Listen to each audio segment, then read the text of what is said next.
तो दोस्तों दिन हो चुका है 4 जुलाई 2020 शनिवार का। आज के इस वीडियो में बेहद ही महत्वपूर्ण ताजा अपडेट्स के बारे में बात करेंगे। स्कूल और कॉलेज को लेकर एक बड़ा फैसला आ गया है। साथ ही साथ मोदी सरकार ने कुछ बड़े फैसले कर दिए हैं। ट्रेनों के बारे में भी लेटेस्ट अपडेट्स आ गया है। दोस्तों आधार कार्ड को भी लेकर कुछ बड़े अपडेट्स आ गए हैं, बड़े बदलाव किए गए हैं, बैंकों ने किए हैं, तो इन सभी के बारे में जानेंगे। साथ ही साथ कोरोना वायरस के लेटेस्ट अपडेट्स के बारे में, सोना चांदी के जो रेट है उनके बारे में, पेट्रोल डीजल के बारे में जो भी अपडेट्स है उनके बारे में आपको बता दिया जाएगा। दोस्तों वीडियो में अन्य भी बेहद ही महत्वपूर्ण जानकारी है, तो वीडियो को बिना स्किप करे पूरा अंत तक जरूर कीजिएगा। दोस्तों जरूर देख लीजिएगा और शुरुआत करते हैं बिना टाइम गवाए इस वीडियो की। आपके एक प्यार भरे लाइक से शुरुआत करते हैं। दोस्तों तो वीडियो को अगर आप चाहते हैं ऐसे ही रोजाना अपडेट्स आपके मोबाइल पर मिलती रहे तो चैनल को इस वीडियो के नीचे दिए गए लाल कलर के सब्सक्राइब बटन के ऊपर क्लिक करें, साथ ही में घंटे का आइकन जरूर दबा दीजिए। देश में अब कोरोना वायरस के संक्रमितों का आंकड़ा पहुंच चुका है 6,25,544 पर। वही डेथ हो चुके हैं 18,213 लोगों की। वही पूरी दुनिया में देखा जाए तो 1,08,74,146 तक ये आंकड़ा पहुंच चुका है और डेथ हो चुकी है 5,21,355 की, और ये आंकड़े लगातार बढ़ रहे हैं। 3 जुलाई को कुछ इस प्रकार रहा। सोने का दाम 1 ग्राम का 22 कैरेट के लिए 4,715 का रेट रहा।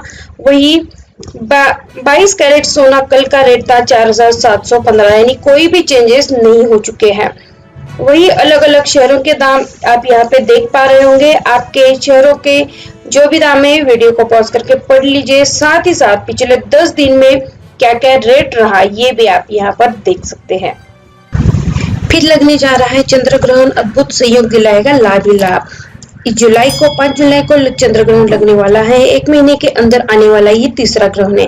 कुल मिलाकर इस साल 6 ग्रहण लगने जा रहे हैं, जिनमें 4 चंद्र ग्रहण और 2 सूर्य ग्रहण है। अभी तक 2 चंद्र ग्रहण लग चुके हैं और ये दोनों ही उपचार चंद्र ग्रहण थे। इसके अलावा एक सूर्य ग्रहण भी लग चुका है। 5 जुलाई को लगने वाला ये चंद्र ग्रहण उपचार चंद्र ग्रहण होगा। इस ग्रहण की कुल अवधि लगभग 3 घंटे के आसपास रहेगी। ये ग्रहण सुबह 8:37 पर शुरू हो जाएगा, 11:22 पर समाप्त हो जाएगा। ये चंद्र ग्रहण दक्षिण एशिया, अमेरिका और ऑस्ट्रेलिया में नजर आएगा। भारत में चंद्र ग्रहण दिखाई नहीं देगा और ना ही इसके सूतक काल को मान्यता दी जाएगी। इस उपचार चंद्र ग्रहण के दिन एक अद्भुत संयोग भी बन रहा है। इसी दिन गुरु पूर्णिमा भी है। ये ग्रहण धनु राशि में लग रहा है और जिस समय ये ग्रहण लग रहा है उस समय कर्क लग्न उदित होगा। ऑर्डर के 90 मिनट के अंदर आपके घर सामान पहुंचा दिया जाएगा। Flipkart e commerce company Flipkart एक अलग बिजनेस सेगमेंट शुरू करने की तैयारी में। इसके तहत हर घर तक वस्तुओं की डिलीवरी 90 मिनट के अंदर की जाएगी। कंपनी ये डिलीवरी लोकल स्टोर और अपने केंद्रों से करेगी। मामले से जुड़े ने ये जानकारी दे दी है। सूत्रों ने बताया कि कंपनी ग्रोसरी सर्विसेज से शुरुआत करेगी। वही हाइपर लोकल सेगमेंट में हाथ आजमाना चाहती है। रिलायंस को जियो मार्ट और दिग्गज ई कॉमर्स कंपनी अमेजन जैसी कंपनियों के इस सेगमेंट में उतर जाने से प्रतिस्पर्धा काफी बढ़ गई है। चीन पर ऐप के बाद फ्लिपकार्ट और शेयर चाटने शुरू कर दिए शॉर्ट वीडियो ऐप। भारत में चीन का इस्तेमाल करने वाले 20 से 30 करोड़ यूजर है। इन ऐप पर बैन लगने हुए खाली जगहों को भरने के लिए कंपनियां मौके तलाश रही है। सरकार ने हाल ही में हेलो और टिकटॉक सहित अन्य 59 ऐप्स को रोक लगाने का फैसला किया है और ऐप्स बंद हो गए हैं। इसके बाद गूगल प्ले स्टोर से भी इन्हें हटाया दिया गया। अब इसका विकल्प पेश करने की हड़बड़ाहट मच गई है, तो तमाम कंपनियां इस मौके का फायदा भी उठाना चाह रही है। तो इसी को देखते हुए अब social media platform share chat ने चुपचाप मौज नाम का शॉर्ट वीडियो ऐप लॉन्च किया गया है। देश की दिग्गज ई कॉमर्स कंपनी फ्लिपकार्ट भी नया सोशल कॉमर्स प्लेटफॉर्म शुरू करने की तैयारी में जुट गई है। वह इस पर प्रयोग कर रही है। इसका नाम टू गुड सोशल है। इसका मकसद छोटे शहरों और कम इनकम ग्रुप वाले लोगों को प्लेटफॉर्म से जोड़ना है। एटीएम से कैश निकालने के लिए एसबीआई ने नियमों में बदलाव कर दिया है। जिनका 25,000 तक औसत मासिक बैलेंस है उनको लिए ये बड़ा बदलाव है। उन लोगों के लिए अब एसबीआई के एटीएम से आप 5 बार और दूसरे एटीएम से 3 बार तक ज्यादा से ज्यादा ट्रांजैक्शन कर सकते हैं बिना किसी चार्ज के। ये व्यवस्था है मेट्रो शहरों में दिल्ली, मुंबई, कोलकाता, चेन्नई, हैदराबाद और बेंगलुरु के लिए। यानी आप मेट्रो शहर में रहते हैं तो बिना किसी चार्जेस के आप एक ट्रांजैक्शन कर सकते हैं एक महीने में। पर अगर दूसरी जगह पे हैं तो दूसरे इससे ज्यादा अगर ट्रांजैक्शन करते हैं तो आपके लिए चार्जेस लगने वाले हैं। गैर मेट्रो शहरों में रहने वाले ग्राहक 3 के बजाय 5 और किसी अन्य बैंक के एटीएम का इस्तेमाल कर सकते हैं। तो गैर मेट्रो शहरों में ये ट्रांजैक्शन आपके मुफ्त ट्रांजैक्शन रहने वाले हैं 10, 25,000 से 1 लाख जिनका भी औसत मासिक बैलेंस है उनके लिए एसबीआई के एटीएम से ट्रांजैक्शन की कोई भी सीमा नहीं है। पर अगर दूसरे बैंक से आप ट्रांजैक्शन करते हैं तो आपको जो है चार्जेस लगने वाले हैं। वेबसाइट के मुताबिक ऐसे ग्राहकों को मेट्रो शहरों में 3 और गैर मेट्रो शहरों में 5 मुफ्त लेन-देन की व्यवस्था होगी। वही अगर 1 लाख से अधिक मासिक बैलेंस वाले ग्राहक है तो उनके लिए मुफ्त ट्रांजैक्शन की कोई भी सीमा नहीं है, चाहे वो एसबीआई का एटीएम हो या अन्य किसी बैंक का एटीएम। तो इसके लिए कोई भी चार्जेस नहीं देना होगा। अगर आप इसका चार्ज ज्यादा ट्रांजैक्शन करते हैं तो उसके लिए आपको पैसे चार्जेस देना पड़ सकता है।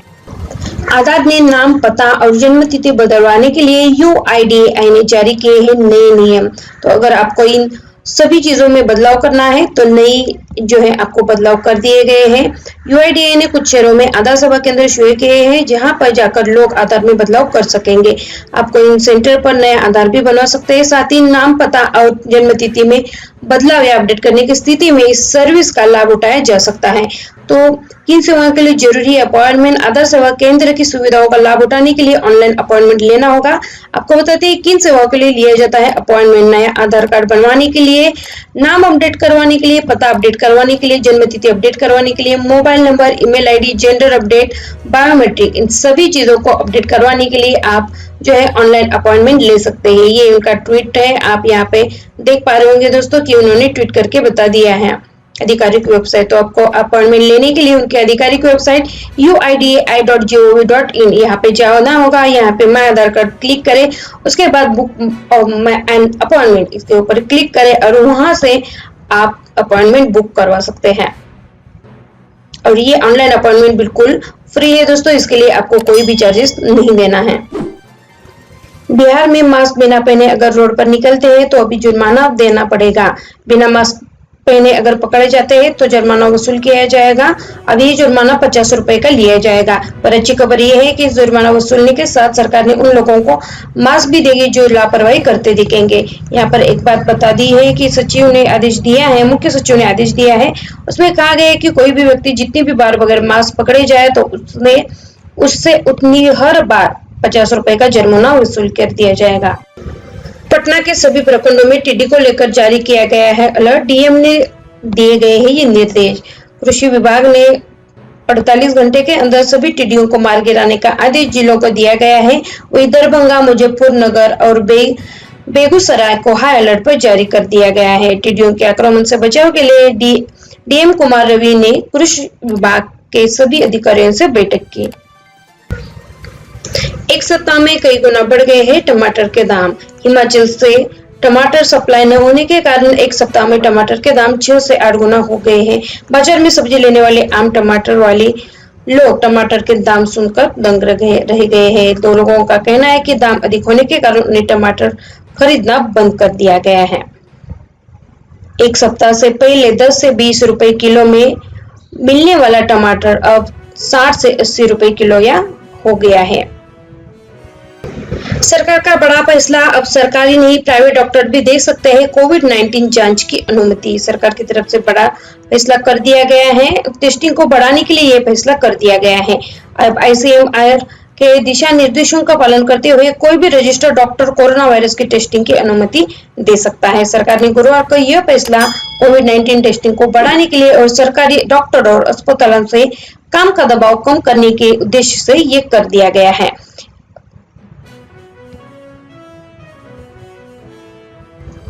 सीबीएसई का स्कूलों को आदेश 9वीं और 11वीं के असफल स्टूडेंट के लिए दोबारा परीक्षा आयोजित करे। Central board of secondary education CBSE ने 9वीं और 11वीं की क्लास के स्टूडेंट्स के लिए अहम घोषणा की है। उन्होंने कहा है कि जो भी स्टूडेंट्स एग्जाम में फेल हो गए हैं उन्हें परीक्षा में बैठने का अवसर प्रदान करें। 13 मई को जारी हुए सीबीएसई के एक नोटिस के मुताबिक ये अवसर सभी स्टूडेंट्स को दिया जाना चाहिए, चाहे भले ही यह उन्हें अवसर पहले मिल चुका हो। अब निजी कंपनियां चला सकेगी पैसेंजर ट्रेनें। देश के 109 रूट पर होगा संचालन। रेलवे ने पैसेंजर ट्रेन सर्विस ऑपरेट करने के लिए प्राइवेट पार्टी के लिए दरवाजे खोल दिए गए हैं। देश में 109 डेस्टिनेशन रूट पर प्राइवेट कंपनियां ट्रेन ऑपरेट कर पाएगी। इसमें 30,000 करोड़ रुपए के इन्वेस्टमेंट की संभावना है। पैसेंजर ट्रेन संचालन के लिए पहली बार भारतीय रेलवे ने प्राइवेट इन्वेस्टमेंट का रास्ता साफ कर दिया गया है। देश के 109 स्थानों के लिए चलाई जाने वाली इन सभी ट्रेनों में कम से कम 16 कोच होंगे। इनकी अधिकतम रफ्तार 160 किलोमीटर प्रति घंटा होगी। भारतीय रेलवे का यह प्रोजेक्ट 35 साल के लिए है। प्राइवेट पार्टी को एनर्जी और हॉलेज चार्ज खपत के हिसाब से देना होगा। यह सभी ट्रेनें भारतीय रेलवे के ड्राइवर और गार्ड ऑपरेट करेंगे। एसएससी ने 243 पदों पर भर्ती निकाली गई है। इसका आवेदन आप कर सकते हैं। अगर आप इंटरेस्टेड हैं तो 27 जुलाई तक आवेदन कर सकते हैं। एसएससी जूनियर हिंदी ट्रांसलेटर और सीनियर हिंदी ट्रांसलेटर के पद पर भर्ती के लिए नोटिफिकेशन निकला हुआ है। आपको इसके बारे में कोई भी जानकारी चाहिए, नोटिफिकेशन देखना है तो ssc.nic.in इस पर जाकर आप पूरा नोटिफिकेशन देख सकते हैं और वहां से अप्लाई भी कर सकते हैं। इसकी भर्ती होगी, इसकी जो परीक्षा है वो होगी पहले पेपर के अक्टूबर महीने में और दूसरा जो पेपर है वो अगले साल जनवरी में हो जाएगा। पेपर फर्स्ट में सिर्फ ऑब्जेक्टिव क्वेश्चन पूछे जाएंगे, वही पेपर फर्स्ट में नेगेटिव मार्किंग भी की जाएगी। अगर आवेदन करना है और किसी भी प्रकार की अन्य जानकारी चाहिए, नोटिफिकेशन चाहिए तो आप इनकी आधिकारिक वेबसाइट पर जाके लॉग इन कर सकते हैं और जानकारी देख सकते हैं। एनसीईआरटी में 266 पदों पर वैकेंसी निकली हुई है। सैलरी 1,44,000 तक महीने की मिल जाएगी। नोटिफिकेशन निकला हुआ है और इसके आपको 266 पदों पर वैकेंसी निकली हुआ है और इसके जरिए professor, associate professor, assistant professor, librarian, assistant librarian के पदों पर नियुक्ति की जानी है।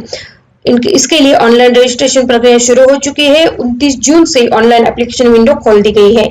आप उसको पूरा डिटेल जानना है तो ncrt.nic.in की वेबसाइट पर जाइए और वहां पे आप अप्लाई कर सकते हैं। 3 अगस्त तक आप अप्लाई कर सकते हैं और ये अलग अलग जगहों पर पोस्टिंग कर दी जाएगी। नई दिल्ली, अजमेर, भोपाल, भुवनेश्वर, मैसूर और शिलोंग में कहीं पर भी जरूरत के हिसाब से पोस्टिंग की जा सकती है और इन पदों पर होने वाली नियुक्तियां ट्रांसफरेबल है, तो कहीं पर भी आपका ट्रांसफर हो सकता है। इसके तहत ये जो सैलरी है ये अलग अलग पोस्टिंग के अनुसार अलग अलग सैलरी है। काफी बढ़िया सैलरी है दोस्तों। और प्रोफेसर के लिए 38, एसोसिएट प्रोफेसर के लिए 83, असिस्टेंट प्रोफेसर के लिए 142, लाइब्रेरियन की 1 और असिस्टेंट लाइब्रेरियन की 2 वैकेंसी अवेलेबल है। तो आपको आवेदन करना है तो ncrt.nic.in यहाँ पे जाके आवेदन कर सकते हैं। अंतिम तारीख है 3 अगस्त। इसका ऑलरेडी जो ऑनलाइन एप्लीकेशन है रजिस्ट्रेशन करने का वो शुरू हो चुका है और आवेदन करते समय आपको वैलिड ईमेल आईडी और मोबाइल नंबर जरूरी है। तो यहाँ पे जाके इन दोनों आपके साथ में रखिए। अगर ईमेल आईडी नहीं तो बनवा लीजिए और वहां पे जाके अप्लाई कर सकते हैं। होटल रेसिडेंस ब्लू बना कोविड सेंटर, ऐसे होगी वहां पे भर्ती। देश में कोरोना वायरस का ग्राफ तेजी से बढ़ रहा है और इससे में एक और कदम उठाया गया है। गाजियाबाद प्रशासन की अनुमति और सहमति से यशोदा सुपर स्पेशलिटी हॉस्पिटल ने होटल रेसिडेंट ब्लू टावर को ऐसे मरीजों को बनाया है जो कि कोविड-19 के लेवल 1 पे है और जिनको फैसिलिटी की आवश्यकता है उनके लिए इस होटल में करीब 100 बिस्तरों की व्यवस्था कर दी गई है और यह जानकारी एक विज्ञापन में दी गई थी। अस्पताल के अनुसार ये सुविधा जल्दी सभी मरीजों के लिए उपलब्ध होगी, उसकी समस्त तैयारियां पूरी कर ली गई है। जो भी कोविड-19 पॉजिटिव पाए गए हैं और फर्स्ट स्टेज पे है और जो सेल्फ क्वारंटाइन करना चाह रहे हैं अथवा जिनमें लक्षण नहीं है तो उनको Yashoda super speciality hospital Kaushambi के आपातकालीन विभाग में डॉक्टर से संपर्क करना पड़ेगा और वहीं से उनकी स्क्रीनिंग करके उन्हें अस्पताल के निकट स्थित होटल रेसिडेंट ब्लू टावर में शिफ्ट कर दिया जाएगा। ताजमहल, लाल किला समेत देश के सभी मार्ग 6 जुलाई से खुलेंगे, सुरक्षा मानकों का रख दिया जाएगा ध्यान। एसएसआई ने 34 से ज्यादा स्मारकों को बंद कर दिया गया था। 27 मार्च को बंद किया था, लेकिन बाद में 820 धार्मिक स्थानों को खोल दिया गया। अब 6 जुलाई से बाकी सभी स्मारक भी खुल जाएंगे। हालांकि राज्य सरकार अपने यहाँ कोरोना के केस को देखते हुए फैसला ले सकती है कि उन्हें स्मारक खोलना है या नहीं। केंद्रीय संस्कृति और पर्यटन मंत्री प्रहलाद पटेल ने ट्वीट करके इसकी जानकारी दे दी गई है। ये सभी अभी 6 जुलाई से खुलने जा रहे हैं। असम में कोरोना के बीच बाढ़ ने बढ़ाई आफत, घरों में घुसा पानी और राहत शिविरों में संक्रमण का खतरा। असम में 22 जिलों के 2053 गांव बाढ़ग्रस्त है। 16 लाख से अधिक लोग प्रभावित हैं। उनमें से 12,000 से अधिक 163 राहत शिविरों में हैं। 72 से अधिक हेक्टेयर कृषि योग्य भूमि बाढ़ के पानी के नीचे है। बाढ़ में मरने वालों की संख्या 34 हो गई है।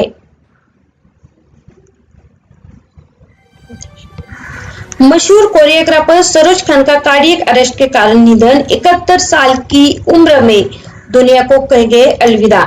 देर रात करीब 1:52 पर उनका कार्डियक अरेस्ट के कारण निधन हो गया था। हॉस्पिटल में एडमिट रहने के कारण उनका कोरोना का टेस्ट भी कराया गया था, पर वो निगेटिव आ गया था। उन्होंने करीब 2000 से ज्यादा गानों में कोरियोग्राफी की है और इनको 3 बार नेशनल अवार्ड से भी नवाजा जा चुका है। और उन्होंने कई मशहूर गानों पर कोरियोग्राफी की है, जैसे कि डोला रे डोला, 1 2 3 ये इश्क हाय और निंबुड़ा आदि गानों पर मशहूर गाने पर कोरियोग्राफी कर चुके हैं। जल्दी पटरी पर दौड़ेगी 90 स्पेशल ट्रेनें। किन रूट पर चलेगी रेलगाड़ियां, देख ले पूरी लिस्ट। भारतीय रेलवे ने जल्द ही करीब 45 जोड़ी यानी 90 स्पेशल ट्रेनें शुरू करा सकती है। रेलवे ने इसकी मंजूरी के लिए गृह मंत्रालय के ट्रेनों की सूची भेज दी गई। उम्मीद की जा रही है कि ये ट्रेनें अगले सप्ताह शुरू हो जाएगी। इन ट्रेनों में 120 दिन तक आगे की यात्रा के लिए टिकट बुक हो सकता है और इनमें तत्काल कोटे में भी कुछ सीटें रखी जाएगी। इनमें तत्काल बुकिंग की भी सुविधा मौजूद होगी। पर यहाँ पे जो भी उन्होंने कोरोना से बचाव के लिए गाइडलाइन कर दी गई है, उनको सभी को आपको फॉलो करना पड़ेगा। सूत्रों के मुताबिक रेलवे की तरफ से जो 90 नई स्पेशल ट्रेनें शुरू होने वाली है, उनकी लिस्ट कुछ इस प्रकार से है। आप वीडियो को पॉज करके ये पढ़ सकते हैं।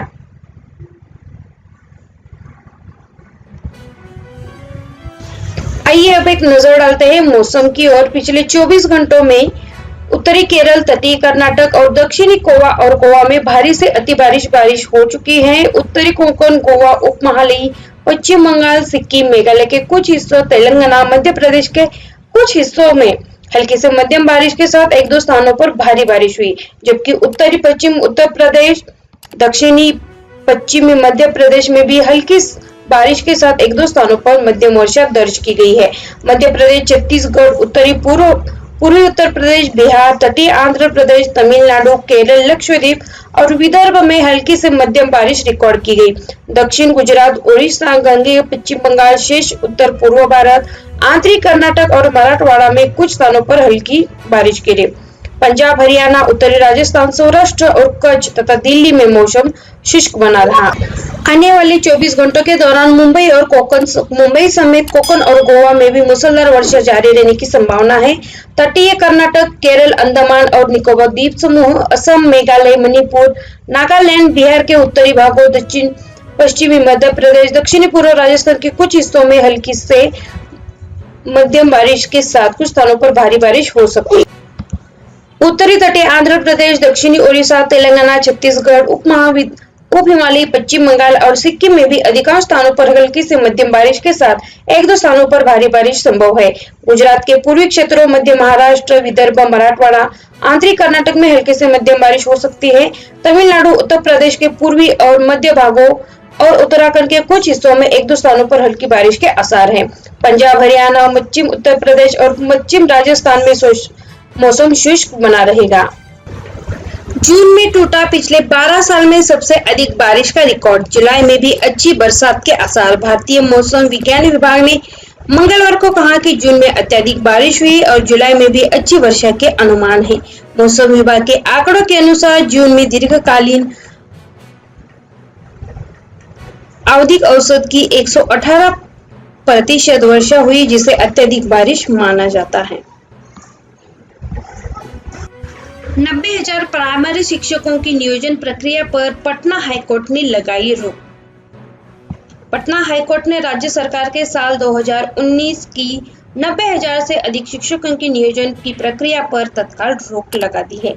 राज्य सरकार ने पटना हाईकोर्ट को आदेश दिया है कि इस भर्ती कार्यक्रम के टीम चमन सूची को भी कोई नियोजन इकाई जारी नहीं करेगी।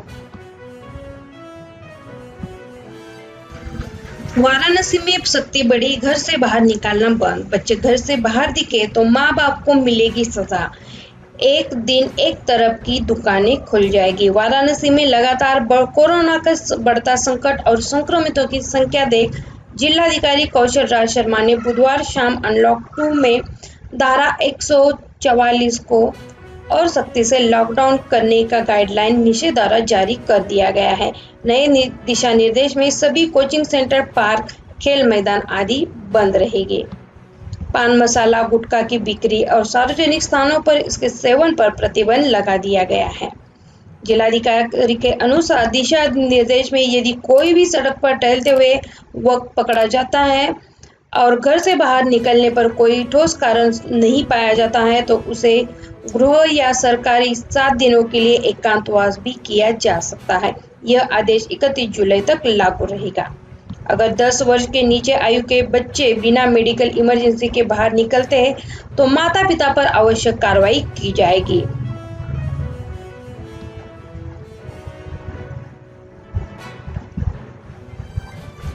पर्यटकों के लिए गोवा खुल गया है, पर वहां की सरकार ने कुछ शर्तें भी रखी है। 48 घंटे के अंदर वाली कोरोना निगेटिव रिपोर्ट लाना जरूरी है। गोवा में अभी 716 एक्टिव केसेस है, उसमें से 3 लोगों की मौत हो चुकी है। देश में महामारी फैलती जा रही है, गोवा के पर्यटकों के लिए अपना राज्य खोलने का फैसला ले लिया है और वहां पे 250 होटल को गुरुवार से खोलने का फैसला किया गया है, पर वहां पे कुछ उन्होंने शर्त रखी है। शर्त ये है कि कोरोना निगेटिव रिपोर्ट को साथ लेकर आना होगा और वो 48 घंटे के अंदर वाली रिपोर्ट होना जरूरी है।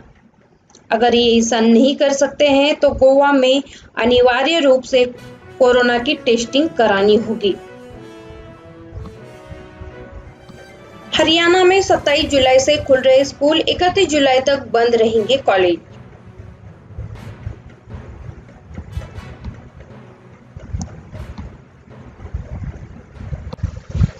दोस्तों, आप कौन से राज्य में रहते हो? कमेंट बॉक्स में जरूर बताएं ताकि वहां की महत्वपूर्ण खबरें मैं आप तक पहुंचा सकूं। दोस्तों, अगर आपको ऐसी न्यूज हर रोज आपके मोबाइल फोन पर चाहिए तो नीचे दिए गए लाल कलर के सब्सक्राइब बटन को जरूर दबा दीजिए। साथ ही घंटे का आइकन दबाना ना भूलें। धन्यवाद।